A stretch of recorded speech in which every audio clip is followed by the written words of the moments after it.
titre du message, comment surmonter la luxure. Pour certains chrétiens, leur problème est la luxure. J'ai vu un frère qui est vierge, jusqu'à ce qu'il se marie, mais il fornique plus qu'un chien, bien qu'il soit vierge. Savez-vous ce qui lui arrive? S'il voit une dame, il aura des imaginations de sa nudité. Il regarde généralement des films montrant des scènes sexuelles, c'est ainsi qu'il était possédé, mais toujours vierge. Il a commencé à avoir du désir. Avant son mariage, je l'ai appelé, et lui ai dit que vous aviez toujours des pensées lubriques, dans la mesure où il se déchargerait sans rapport sexuel. J'ai aussi dit que je suis sûr que tu faisais l'amour dans le rêve, et il a confirmé que c'était vrai. Je lui ai dit que tu n'étais plus vierge. Il a dit maman, je ne te mentirai pas, je jeûne depuis longtemps, pour vaincre cet esprit de luxure. Vous vous souvenez que le mois dernier, j'ai pris 21 jours de jeûne, et le point de prière était de vaincre la luxure.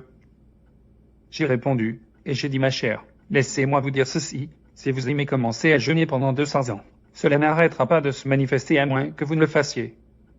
Il a demandé quelle est la solution. J'ai dit, y a-t-il quelqu'un, proche de vous dans l'église, soit le pasteur adjoint, ou un frère qui peut prier avec vous? Il a dit oui, et a mentionné le nom du frère, et j'ai dit que ton problème n'était plus. Toute dame que vous voyez à l'église, et que vous convoitez après elle, allez simplement voir ce pasteur, et commencez à lui confesser immédiatement, et mentionner le nom de la dame, et si la personne a contribué de quelque manière, que ce soit à faire ressortir l'envie, lubriquant vous, dit tout. Commencez à vous déshonorer en ne cachant plus votre péché. Le premier incident s'est produit un jour où toute l'église se rendait à une cérémonie de baptême, et ils ont pris le buste de l'église. Puisque tout le monde le considérait comme le frère le plus saint de l'église, et qu'il portait toujours la Sainte Bible. Quand ils étaient sur le point de s'asseoir dans le bus, il y avait une dame qui était assise à côté de lui. Cette dame était plantureuse, et elle a tendu la main, pour ramasser quelque chose à l'arrière et sa poitrine l'a touchée. Avant qu'elle ne puisse ramener ses mains en arrière, il avait déjà une érection. Il a attiré l'attention du pasteur, et a dit qu'il veut descendre du bus où le diable voyagera avec nous. Le pasteur a attiré l'attention du chauffeur, et je lui ai demandé de s'arrêter. Il a demandé au frère ce qui se passait, et il a dit que l'envie avait commencé.